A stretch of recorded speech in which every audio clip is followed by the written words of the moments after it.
Descoberta reveladora. Pesquisadores fazem uma descoberta impactante sobre o voo 370 da Malaysia Airlines.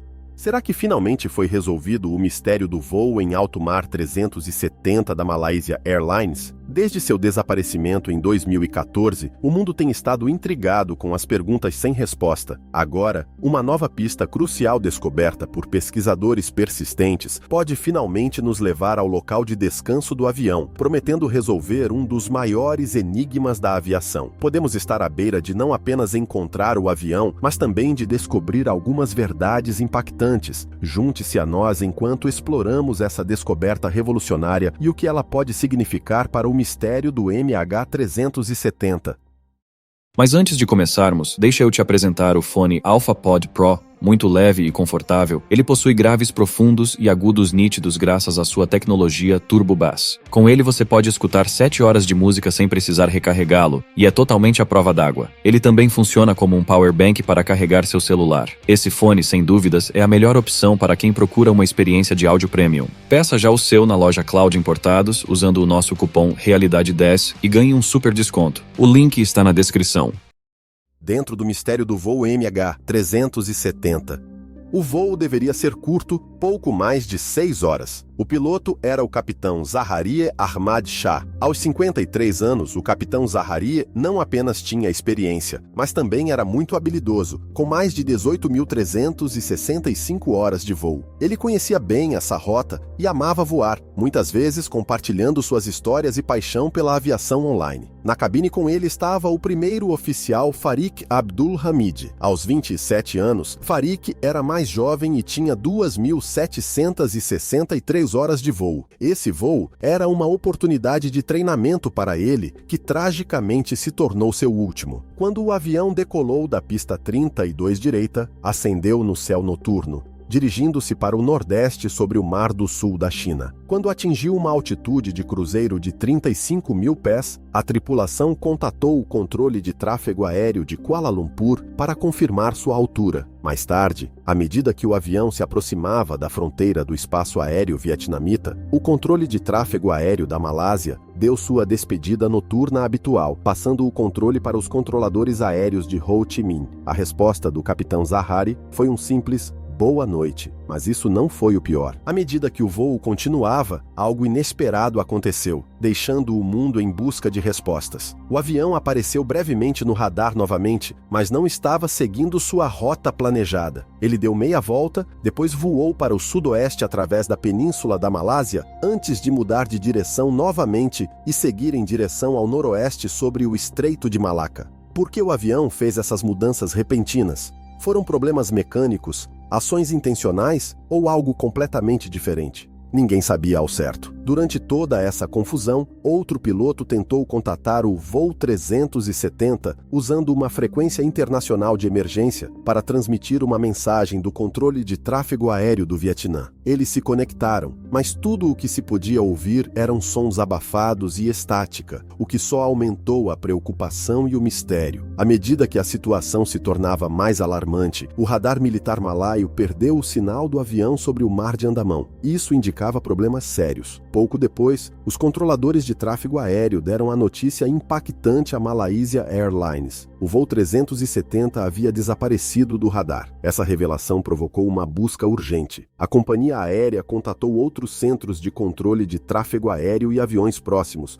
buscando desesperadamente qualquer informação sobre o voo desaparecido. Mas isso não foi o pior. Nas primeiras horas da manhã, os esforços de busca estavam em pleno andamento, centrados no Mar do Sul da China e no Golfo da Tailândia, as últimas localizações conhecidas do avião. Todos os envolvidos estavam profundamente comprometidos em encontrar a aeronave, na esperança de obter respostas para o desaparecimento súbito e desconcertante. Um relato memorável veio de um pescador perto de Cotabaru. Ele viu um avião voando muito baixo, o que era estranho e alarmante. De forma semelhante, um trabalhador de uma plataforma de petróleo a 2.999 quilômetros a sudeste de Wong relatou ter visto algo em chamas no céu naquela manhã. Essa visão aterradora levou as autoridades vietnamitas a iniciar uma operação de busca e resgate. As histórias de testemunhas oculares acrescentaram confusão, deixando todos à procura de respostas.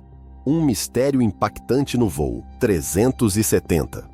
Também houve relatos de pescadores indonésios que afirmaram ter visto um avião cair perto do Estreito de Malaca. Esses avistamentos acrescentaram incerteza sobre o que aconteceu com o avião. 3 meses depois, uma mulher britânica navegando no Oceano Índico disse ter visto um avião envolto em chamas, o que acrescentou mais confusão e medo à situação. Essas diferentes histórias fizeram com que o mistério do voo 370 se tornasse ainda mais intrigante, apontando para um evento estranho e trágico. Embora os detalhes fossem diferentes, todos sugeriam que algo extraordinário havia acontecido. E isso deixou mais perguntas do que respostas sobre o que aconteceu com o avião e seus passageiros. As pessoas continuaram a procurar, impulsionadas pela esperança e pela determinação de encontrar a verdade nesse triste capítulo da história da aviação. À medida que a investigação continuava, os sinais do avião para um satélite deram à equipe pistas cruciais. Esses sinais, como mensagens indiretas, mostravam que o avião continuava voando horas depois de ter desaparecido do radar, o que era surpreendente. Mas isso não foi o pior. Em 15 de março,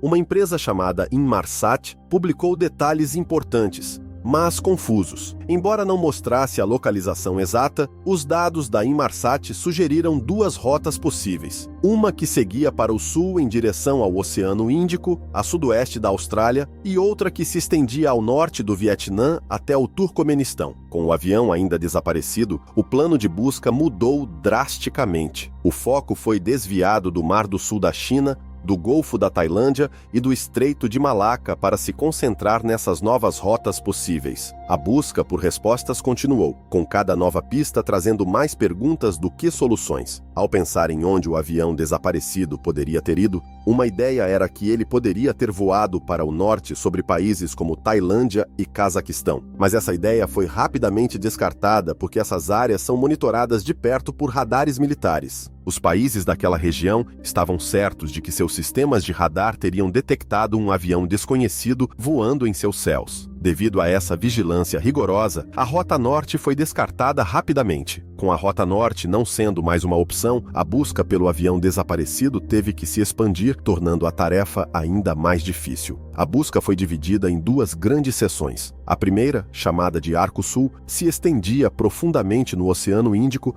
a sudoeste da Austrália. A segunda seção cobria uma área maior, que incluía partes do Sudeste Asiático, oeste da China e subcontinente indiano. Isso fez com que a busca fosse extremamente complicada e incerta. Em 24 de março de 2014, o primeiro-ministro da Malásia, Najib Razak, deu uma atualização devastadora. Ele anunciou que, após uma análise cuidadosa dos últimos sinais do avião desaparecido, os especialistas concluíram que ele terminou no Oceano Índico Sul. Não havia locais para um pouso seguro naquela área. Foi uma realização devastadora que o avião, junto com todos a bordo, provavelmente caiu no mar. Esse trágico evento marcou um capítulo sombrio na história da aviação, especialmente para aqueles conectados ao voo 370. Havia 239 pessoas naquele voo, e parecia improvável que alguém tivesse sobrevivido. Mas isso não foi o pior. Na época, foi o incidente mais mortal para um Boeing 777 e manteve esse recorde sombrio por 131 dias. Depois, outra tragédia ocorreu quando um segundo Boeing 777-200ER da Malaysia Airlines, o voo 17, foi derrubado em 17 de julho de 2014. Esse incidente tirou 298 vidas, superando o desastre anterior. Novas pistas mudaram a busca, trazendo mais perguntas. A busca pelo voo 370. O local do suposto acidente ficava em uma parte muito remota do oceano. No entanto, um pequeno raio de esperança surgiu em 6 de abril de 2014, quando um navio australiano detectou o que poderiam ter sido sinais da caixa preta do avião. Esses sinais foram captados longe de Perth, na Austrália Ocidental. Essa pista parecia promissora, porque os dados de satélite coincidiam com essas localizações dos sinais, mas ainda havia dúvidas sobre se esses sinais realmente vinham do voo 370. Quando enviaram um robô subaquático para procurar na área, a bateria já poderia estar se esgotando. Esta foi uma tarefa difícil porque os sinais vinham de uma área grande. Embora o robô tenha procurado minuciosamente, não encontrou partes do avião. Posteriormente, pensaram que esses sinais poderiam ter sido errôneos, provavelmente devido a problemas técnicos com o equipamento de sonar. A busca continuou até junho de 2015, mas infelizmente não foram encontradas partes nem destroços do avião. Mas a verdadeira surpresa veio em 29 de julho de 2015. Um fragmento da asa direita, chamado flaperon, foi descoberto em uma remota praia da Ilha Reunião. Esta ilha fica a cerca de 3.700 quilômetros a oeste, de onde as autoridades australianas estavam buscando no Oceano Índico. Durante os 18 meses seguintes, foram encontrados mais 26 objetos em praias da Tanzânia, Moçambique, África do Sul, Madagascar e Maurício. Desses, 3 peças eram definitivamente do avião desaparecido e 17 tinham grandes chances de ser. 2 partes do interior do avião sugeriam que ele havia se desintegrado, mas não estava claro se isso aconteceu no ar ou quando impactou na água. À medida que estudavam as partes da asa encontradas na Ilha Reunião e outra na Tanzânia, surgiram novas pistas sobre os momentos finais do avião. Parecia que o avião não foi guiado para um pouso suave na água. Alguns especialistas acreditavam que ele poderia ter caído em picada no oceano. Em janeiro de 2017, os governos da Malásia, Austrália e China decidiram interromper seus esforços de busca oficiais. No entanto, uma empresa americana, a Ocean Infinity, recebeu autorização da Malásia para continuar a busca até maio de 2017. Apesar de seus esforços, não foram obtidos resultados definitivos, e o Ministério dos Transportes da Malásia anunciou o fim da busca em 2018. Depois, as coisas tomaram um rumo inesperado. O relatório da Malásia daquele ano sugeriu que o avião poderia ter sido desviado deliberadamente, quase descartando uma falha mecânica. Isso levantou a ideia de que alguém poderia ter tomado o controle do avião. No entanto, apesar dessas fortes pistas, os especialistas ainda estavam perplexos sobre por que o avião desapareceu sem deixar rastros. Após o desaparecimento do avião, muitas pessoas especularam sobre diferentes cenários, incluindo a possibilidade inquietante de um sequestro. Surgiu um fato assustador. 2 pessoas haviam embarcado no avião usando passaportes roubados, um austríaco e outro italiano, que foram relatados como desaparecidos na Tailândia. A Interpol confirmou que esses passaportes estavam em sua lista de documentos perdidos e roubados. Ahmad Zahid Hamid, encarregado da segurança interna da Malásia, criticou os oficiais de imigração por permitir que essas pessoas, que compraram passagens só de ida pela China Southern Airlines, embarcassem no voo. Outros detalhes revelaram que esses 2 eram jovens iranianos, possivelmente buscando asilo, o que reduziu a suspeita de terrorismo. Reviravoltas inesperadas sugeriram possibilidades surpreendentes. Um fantasma no céu. Após o desaparecimento, equipes dos Estados Unidos e da Malásia realizaram verificações exaustivas de antecedentes de todos os passageiros, enquanto a China examinava de perto seus cidadãos a bordo. Essas investigações não encontraram vínculos com atividades violentas ou terroristas. No entanto, uma pessoa, um engenheiro de voo com experiência em aviação, gerou brevemente suspeitas. Entre as teorias que circulavam, uma ideia particularmente dramática sugeria que agentes russos poderiam ter tomado o controle do avião, derrubando-o no Cazaquistão para desviar a atenção das tensões geopolíticas na Crimeia. Essa teoria, cheia de intriga internacional, não foi comprovada. A história do voo 370 tornou-se ainda mais desconcertante quando as pessoas ouviram os celulares dos passageiros tocando. Isso fez com que alguns pensassem que talvez o avião não tivesse caído como todos temiam. Dava um pouco de esperança de que talvez ele não tivesse se perdido no oceano. Mas logo, os especialistas em telecomunicações explicaram que só porque um telefone toca, não significa que está realmente conectado. Quando você liga, a rede tenta encontrar o telefone. Se não consegue, a chamada termina após alguns toques. Provavelmente por isso as famílias ouviram os telefones tocando. Era apenas a rede tentando se conectar. Embora essa explicação tenha ajudado um pouco, não eliminou a tristeza e a incerteza sobre o que aconteceu com o avião e as pessoas a bordo. O mistério se aprofundou quando o voo 370 mudou de rumo repentinamente e depois ficou em silêncio. Foi sequestrado ou aconteceu algo mais?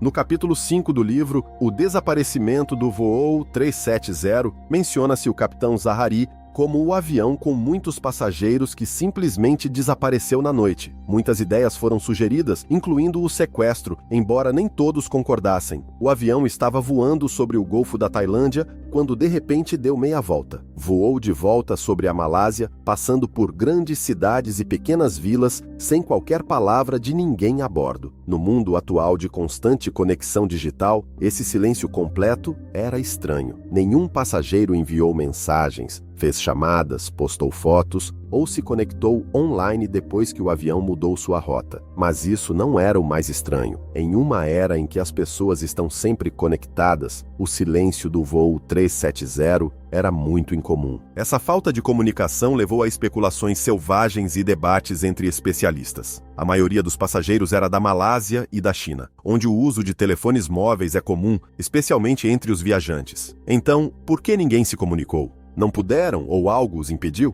Talvez o avião estivesse alto demais para que os telefones funcionassem, ou talvez eles tenham tentado e não conseguiram se conectar. Cada ideia tornava a história do voo 370 mais complexa, capturando a atenção do mundo enquanto todos esperavam por uma pista para resolver o mistério. Os dados do radar militar acrescentaram a confusão quando mostraram que o avião estava voando em altitudes estranhas. Subiu para 45 mil pés, o que é mais alto do que o habitual, depois desceu para 23 mil pés e depois subiu novamente. Esse padrão de voo incomum levantou ainda mais perguntas sobre o que realmente aconteceu. Quanto mais aprendíamos, mais perguntas surgiam. O que poderia explicar um comportamento tão incomum? Estava tudo planejado ou algo estava dando muito errado? Esse mistério manteve as pessoas tentando adivinhar, esperando respostas que finalmente pudessem revelar a verdade por trás deste voo enigmático. A 29.500 pés, o avião manteve uma altitude constante por um tempo, ajustando sua altura de vez em quando. Isso poderia ser a razão pela qual os passageiros tiveram problemas para conectar seus telefones. Não importava quando os ligassem, o avião estava alto demais para se conectar a qualquer torre de celular. Novas descobertas reacenderam a investigação e levantaram questões. Desfecho impactante do voo 370. Aproximadamente um mês depois que o avião desapareceu, o chefe da polícia da Malásia disse que haviam entrevistado mais de 170 pessoas. Isso incluía as famílias e colegas de trabalho dos pilotos e da tripulação. A investigação concentrou-se especialmente no capitão Zahari Ahmad Shah. Houve teorias inquietantes de que o capitão Zahari poderia ter planejado um acidente por razões pessoais que não conhecemos. Algumas pessoas até pensaram que ele poderia ter trancado o copiloto fora da cabine, desligado todas as comunicações e mudado o ambiente da cabine para torná-la inabitável. Quando os investigadores examinaram mais de perto a vida do capitão Zahari, descobriram que ele era um homem de família, que vivia em um bom bairro com 2 casas. Em sua casa principal, ele tinha um simulador de voo que usava com frequência. Durante uma busca, os investigadores encontraram que o simulador tinha uma rota salva que era muito semelhante à que o voo 370 seguiu. Essa rota adentrava o Oceano Austral e até mesmo simulava um pouso em uma ilha deserta. Embora esses registros tivessem sido inicialmente apagados, os especialistas conseguiram recuperá-los, o que aumentou a probabilidade de que o capitão Zahari tivesse planejado o trágico desfecho. Essa descoberta levou a uma investigação mais profunda na vida pessoal de Zahari durante o que parecia ser um momento difícil para ele. Zahari estava passando por um período muito difícil, pois ele e sua esposa estavam se separando. Esse tipo de estresse emocional pode afetar qualquer pessoa. Para piorar a situação, um parente próximo, Anwar Ibrahim, havia sido condenado a 5 anos de prisão pouco antes do voo de Zahari. Poder-se-ia pensar que esses eventos aumentariam suas preocupações, mas a esposa de Zahari disse que ele não estava enfrentando tais problemas. Seus amigos e familiares concordaram, acreditando que sua dedicação à família e à carreira o impediria de fazer algo drástico. Enquanto a investigação prosseguia, a polícia em Kuala Lumpur se uniu ao FBI para examinar de perto o simulador de voo de Zahari. Eles não encontraram nada que sugerisse que Zahari planejava sequestrar o voo MH370,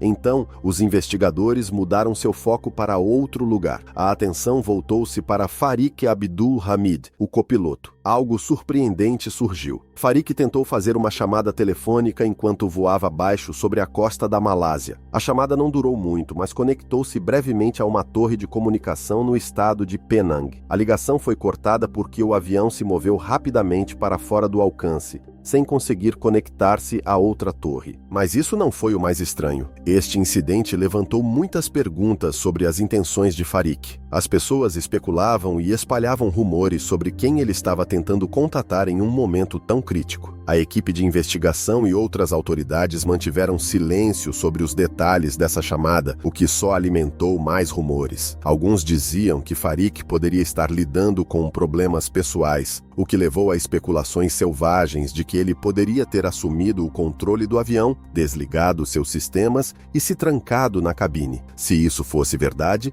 teria sido um desastre, deixando a tripulação e os passageiros sem forma de acessar a cabine em uma emergência. Mas outros se perguntavam se os problemas pessoais, talvez relacionados à sua vida romântica, o levaram a esse ato desesperado. Essas teorias dramáticas faziam parecer que Farik estava sobrecarregado e à beira do desespero. No entanto, muitas pessoas tinham uma visão diferente de Farik. Sua vida não parecia coincidir com a de alguém em desespero. Ele estava profundamente apaixonado e comprometido com a capitã Nadira Hamli, uma colega piloto. Seu próximo casamento era uma ocasião feliz para ele, mostrando um homem empolgado com seu futuro, não alguém que procurava acabar com ele. Seu trabalho como piloto lhe dava grande satisfação e orgulho, o que não combinava com a ideia de um homem tentando escapar de seus problemas de uma maneira tão trágica. Será que o mistério do voo 370 está enraizado na complexidade humana mais do que na tragédia? Compartilhe seus pensamentos, deixe um comentário e inscreva-se para mais conteúdo.